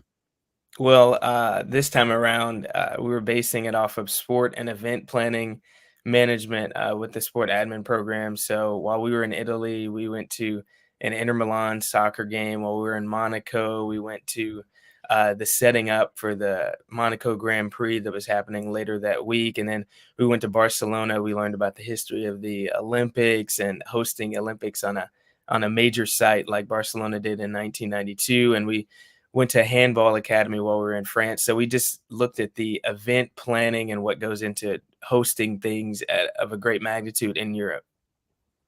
Wow. That's a major that I wish they had when I was in school. It's a great one.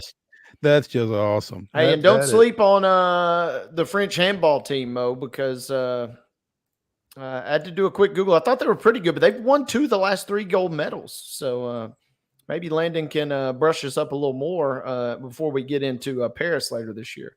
There we go. There we go. Especially those who like to put a couple of shekels on things. I'm sure that handball would be something that you could get a little money down on, Mr. Neely. But help us with the Mavericks and Celtics, Landon. If Wade wants to get something down on this, what are your thoughts?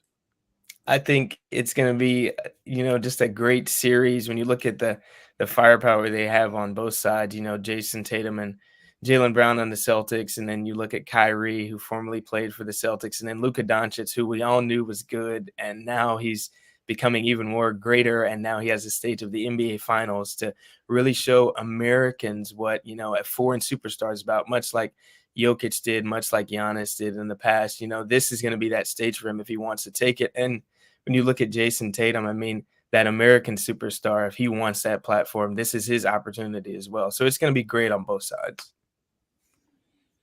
Landon, you make a great point, and especially when we consider just where you've been kind of traveling and kind of the global representation of the game. Jason Tatum is potentially, America is really kind of in an odd situation in terms of the international flavor that is already gotten to the height of the NBA, but potentially now with Luka even kind of further cementing that rep. Where do you see kind of Tatum fitting in this equation? He could thrust himself into being the big kind of American star for a country that, if you look around at the moment, is kind of on the verge of losing that mantle right now. Well, I know we are desperately in need in terms of the NBA and a face of the league. There's no problem with it being a foreign player, but having an American face surely does wonders when you look at what LeBron has done over the past 20 years. But I remember Jason Tatum had a quote a couple of weeks ago talking about being the face of the NBA. And he said, if I win a championship, I want to have something to say about that. I'm going to have myself in that conversation if we get that trophy. So I think he wants to take that opportunity. I think it's a stage for him because when you look at everybody else, the Anthony Edwards, he got knocked out by Luka Doncic. The other best American players, Halliburton, got eliminated by Tatum. This is Tatum's opportunity if he wants to take it. On the flip side, what does this series do for the legacy already as young as he is of Luka if he were to win this title in your mind? I mean, it definitely puts him into that conversation. I was watching NBA Today earlier today, and Jason Kidd, who played for that Mavericks team in 2011, said if Luka wins this, he's already the greatest Maverick of all time. That puts him ahead of Dirk Nowitzki. So, those conversations will arise if he does lift that trophy and does get a finals MVP potentially. He's going to be in that conversation. And like I said, being a foreign born player, inserting yourself into that conversation, like with what Luka has done so far, rookie of the year and the crazy numbers. He's been first team all NBA, I believe, every year since his second year or something crazy like that. He's averaging almost 30 points a game and 9 rebounds, 9 assists, all of those great things. So he's definitely going to solidify himself as a great all-time player if he lifts that trophy. If that happens, Landon, don't you have to hide the sharp objects from Atlanta Hawks fans? Yes, I think they will be very, very sad when you look at the trade and retrospect that happened on draft night. Trae Young and Luka Doncic swapping them. It was a conversation for a minute, discourse on social media talking about Trae may arguably be better. The Hawks made that run to the Eastern Conference Finals a couple years ago, and that was really when it reached its peak. But now I think it's no question, and that's no disrespect to Trae Young. He's a phenomenal player, but Luka Doncic is in that other level of superstardom. We all know that, or at least ones with sense. You know that. I don't even think it's Trae Young's fault, to be honest. I just don't think the Hawks have done well. I think they've done an awful job of putting anything around him, which kind of leads me to my next question. Wade and I have kind of talked about the Mavericks and their chances in this series, and obviously it hinges on Luka and it hinges on Kyrie, but they need a number 3 to step up and kind of give them some help with that. Who do you feel like that most likely is? Well, in the playoffs, it's been, a number of people. You look at their 2 big men, Daniel Gafford and Derek Lively, they've surely had an impact for sure. In the series that they played against Minnesota, against OKC, they're present at the rim, they're present on defense. But from a scoring perspective, you see somebody like a PJ Washington who will have great defensive responsibility in this finals. As you see, he's probably going to have to guard Jason Tatum or Jaylen Brown, but look for him to be that kind of third person. Derek Jones Jr., if he hits his open shots, the Mavericks are going to be in a great position. But I think it's going to be a group effort. I don't think it's going to be necessarily one third person. I think it may be on a rotating basis as the series goes on, because we know Kyrie and Luka are surely going to show up in a big way. Landon, I listened to a pod earlier today, and they were talking back to, and I promise I'm not bringing this up just because the last time we spoke, we were talking about the Thunder. But going back to that Thunder series, it seemed like the strategy was make some of the other role players beat you. And in that series in particular, PJ Washington was hotter than a $2 pistol, as they like to say, from downtown. Is he a guy? Can he recapture some of that magic, or do you think is that going to be the strategy for the Celtics, is to try and force some of these other role players to really have kind of otherworldly performances like we saw PJ with in that series versus Oklahoma City? That was really crazy, because that's exactly what I was referencing in terms of PJ Washington's performance. Someone that has watched him since he played in high school at Finley Prep at Kentucky and with the Charlotte Hornets, I'd never seen him play that good. And, he was hitting all of those shots and hitting from behind the arc and really, showing what his talent could be. But I think, you look at him, I think he's the person everybody's going to point to. But Tim Hardaway also had a moment in that series and has had moments where he comes in and scores 10 points and doesn't miss a shot from behind the arc. So depending on whether he gets minutes in this series and can be present, defense is going to be a focal point. Can he stay on the floor if Jason Kidd puts him in and score and also play on the other end? Josh Green will get in there as well. It's going to be, I think it's going to be a group effort, but PJ Washington, I would presume, would be the headliner in that group. Landon the SECREST joining us here on Main Street Sports today, presented by the Tennessee Orthopedic Alliance of Columbia, talking a little NBA as we get ready for the finals. Game 1 tomorrow night in Boston, 7:30 start for that one. And, a lot of talk about the number 5 seed out of the West, Mavericks. When it all boils down, is Boston the favorite in this?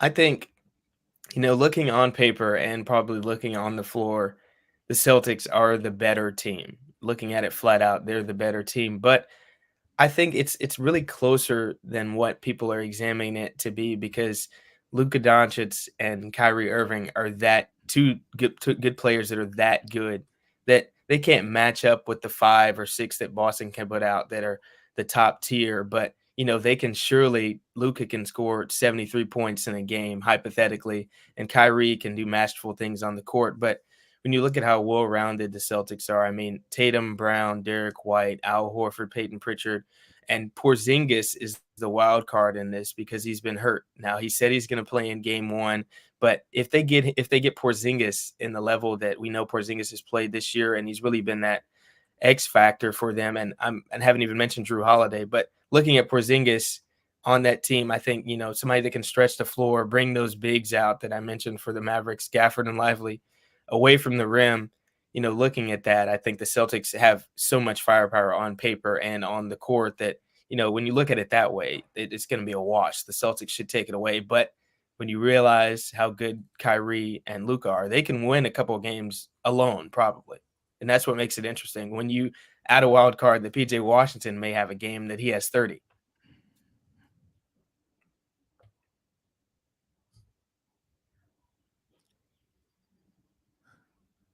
Wade, are you still there?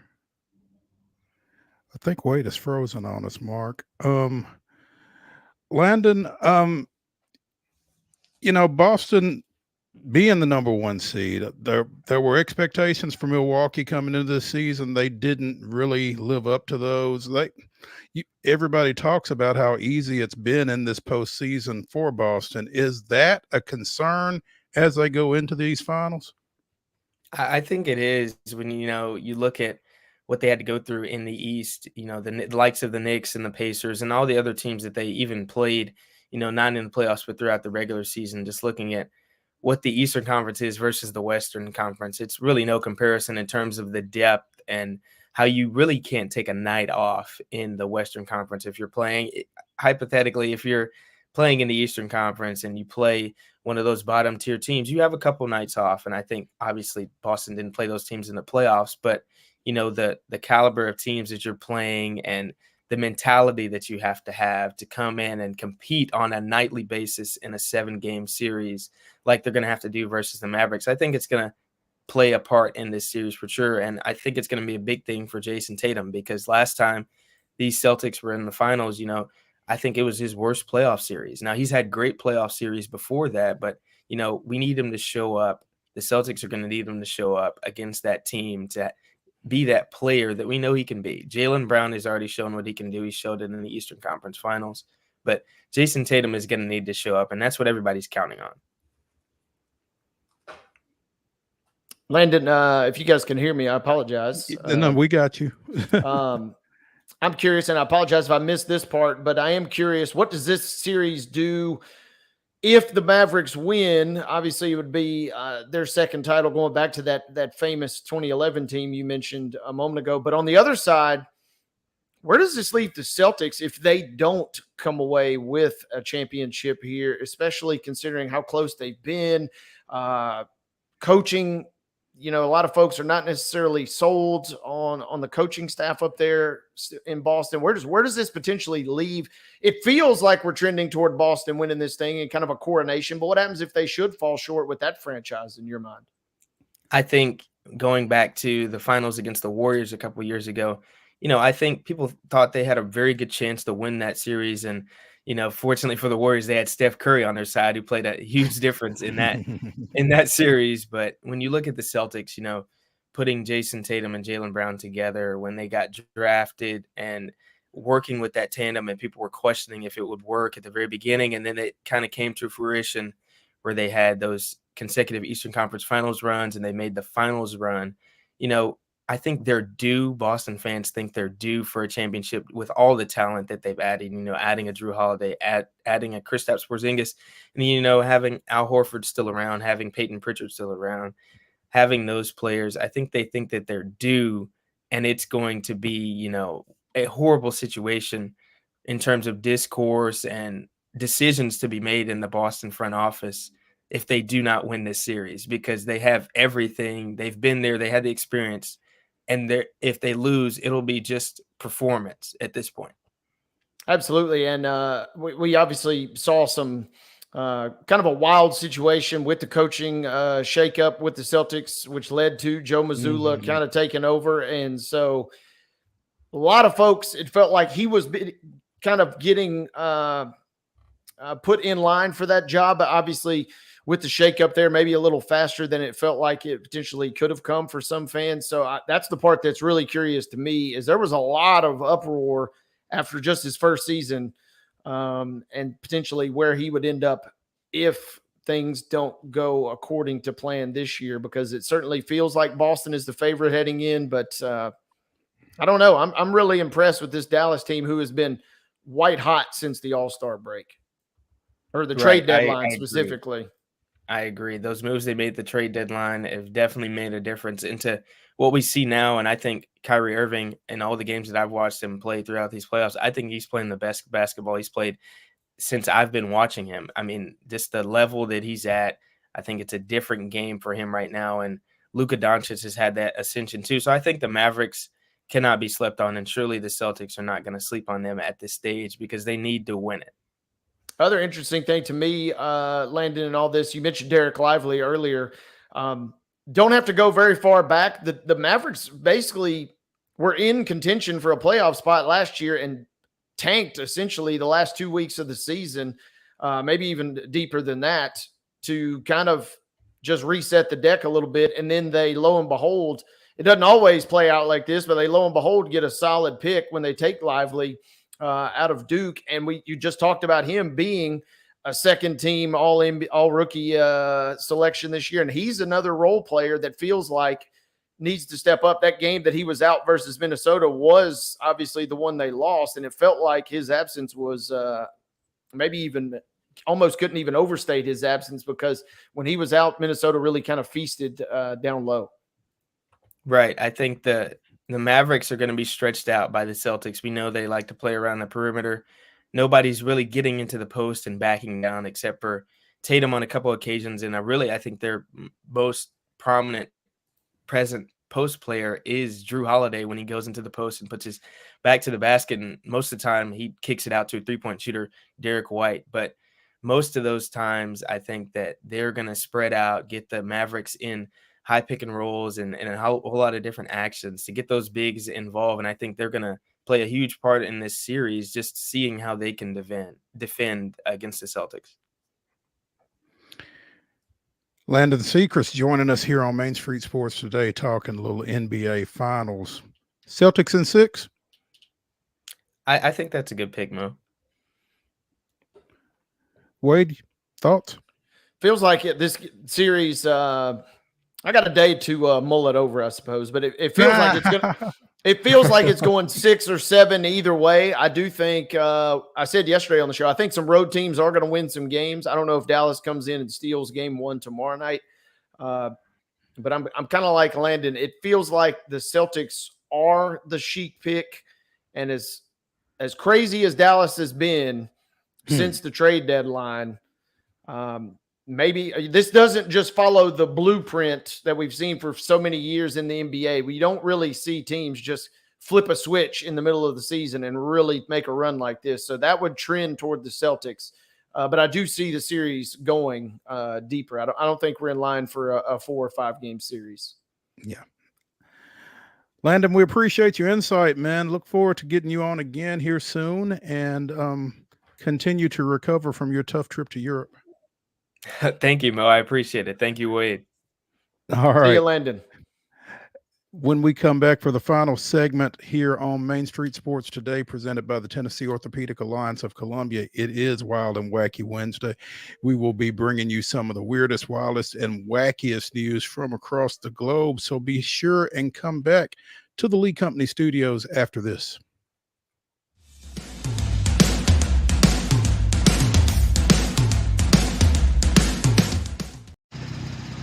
Are you the biggest race fan? Main Street Media and Rackley Roofing are teaming up to send a family of 4 to the Rackley Roofing 200 truck race at the National Super Speedway on June 28th. All you have to do is head to your favorite Main Street Media site and click on the Rackley banner to win.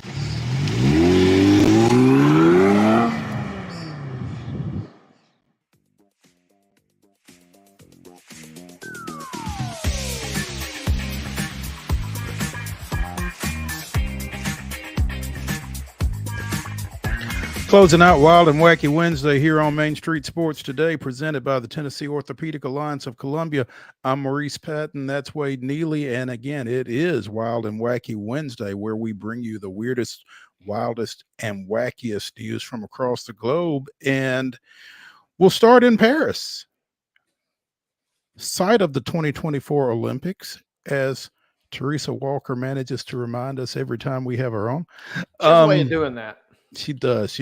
Best wishes to Teresa, by the way. She spent a little time in the emergency room last night. Apparently nothing terribly serious, but serious enough that she went to the ER. She was home late last night, but hope she survived today out at minicamp, and we'll be sending her best wishes, obviously. But back to Paris. There's an article on yahoosports.com. The co-MVPs of the 2006 Boys McDonald's All-American game will both be on hand for the Olympics. Kevin Durant with Team USA basketball. Chase Budinger will make his Olympic debut in men's volleyball, men's beach volleyball. Former Arizona basketball standout, he and partner Miles Evans clinched one of 2 U.S. men's beach volleyball spots for the upcoming Olympics. They finished in the top 5 7 times in 9 qualifying events. And so he has switched sports. Chase has. And apparently it's a return to his first love when he was growing up. Played high school ball at La Costa Canyon in San Diego County. 5-star forward and one of the top outside hitters in the country. They have high school boys volleyball in California, of course. And according to this, would have had his choice of colleges had he chosen to focus on the sport. So played parts of 7 seasons in the NBA and then finished up in Spain before pursuing the net in another sport. Yeah, cool story to see. And I just remember when he came out, Mo, he finished runner up. I'll never forget this. He finished runner up in the McDonald's All-American Slam Dunk Contest. And I was watching that with a buddy who's kind of tapped into recruiting back then. He said, well, if you think he's good at basketball, I know we don't know anything about men's volleyball. This is me and him talking. I still don't really know anything about men's volleyball, but he said, this guy is elite at men's volleyball. And I said, okay. And so the interesting thing though is, finally getting the nod. I'm kind of semi-surprised as kind of a journeyman as he was in the NBA with really where I remember him from is the Rockets and the T-Wolves in the early part of his career. I'm kind of surprised we hadn't seen him get closer to maybe making a true run at this before, but a very cool story nonetheless, and a bit outside of the normal sporting realm. 36 years old. And, beach volleyball is particularly fascinating to me because you're jumping off sand. No easy. You got to have some legit hops to get up on that stuff. Yeah, big time. So, looking forward to seeing that as we get ready for Paris. Wade, what is your Wild and Wacky Wednesday entree? This is interesting, and this got sent to me by a friend, not for Wild and Wacky Wednesday, but it was during the show, and I said, well, this does fit the bill. It was sent really to have a laugh with everybody.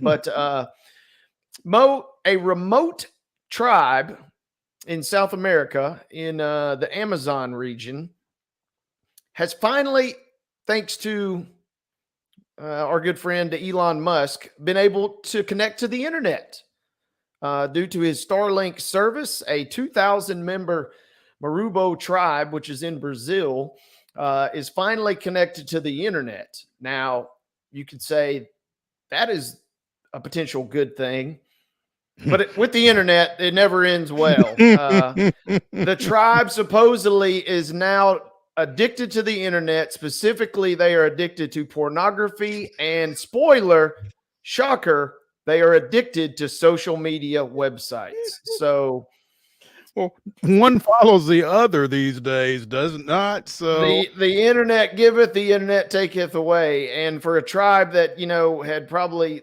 enjoyed all of its civilization perfectly intact, not having to worry about things, now they're hooked on Facebook is what I'm thinking. So great. Among other things. Yes. Insert category here. They are now officially in the anti-Elon Musk category, I suppose. Or maybe, they're blissfully just enjoying it, but supposedly they're addicted to the web now.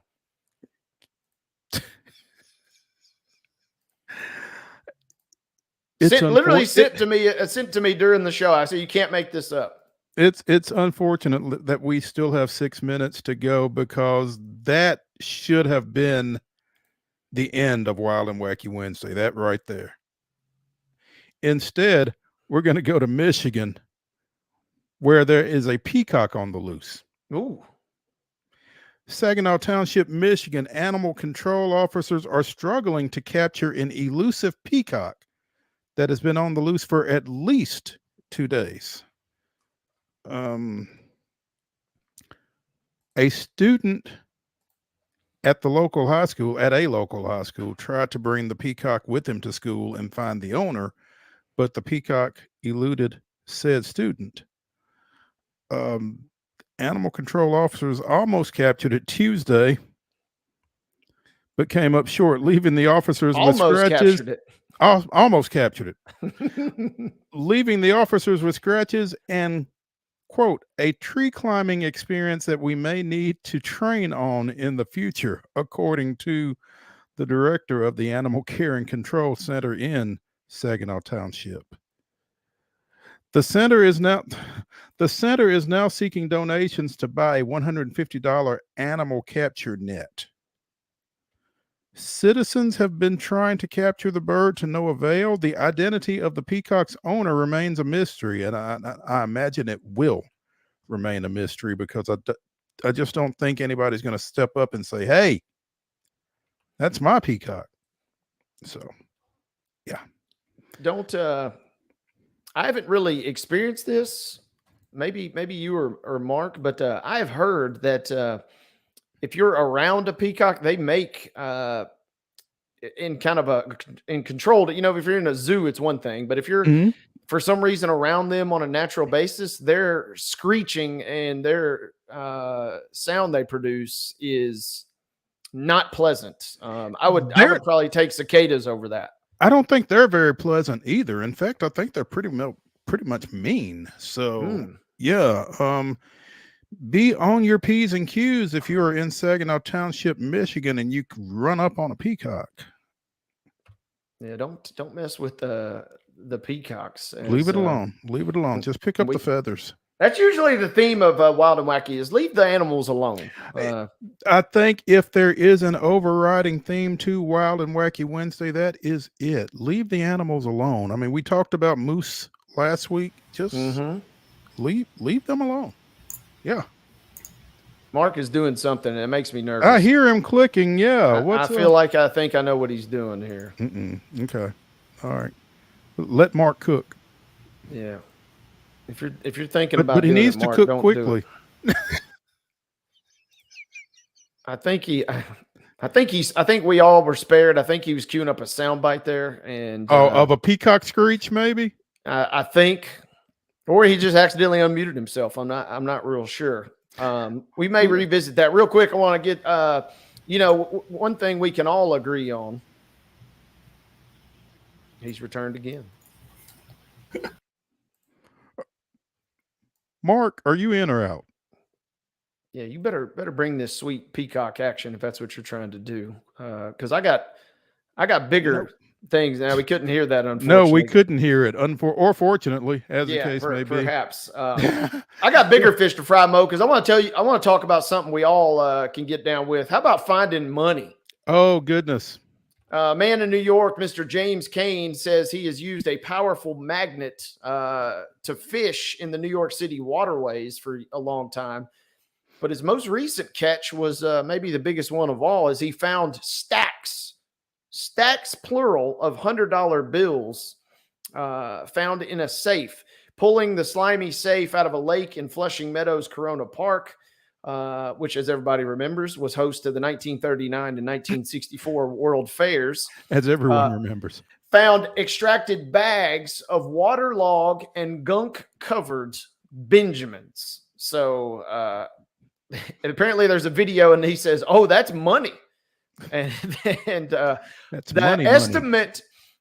He was with his significant other, and the couple estimates that the safe contained as much as $100,000, though the bills were partly decomposed, some of which and stuck together. So my question is, can we get that money, or do you get to keep that money? How does that work?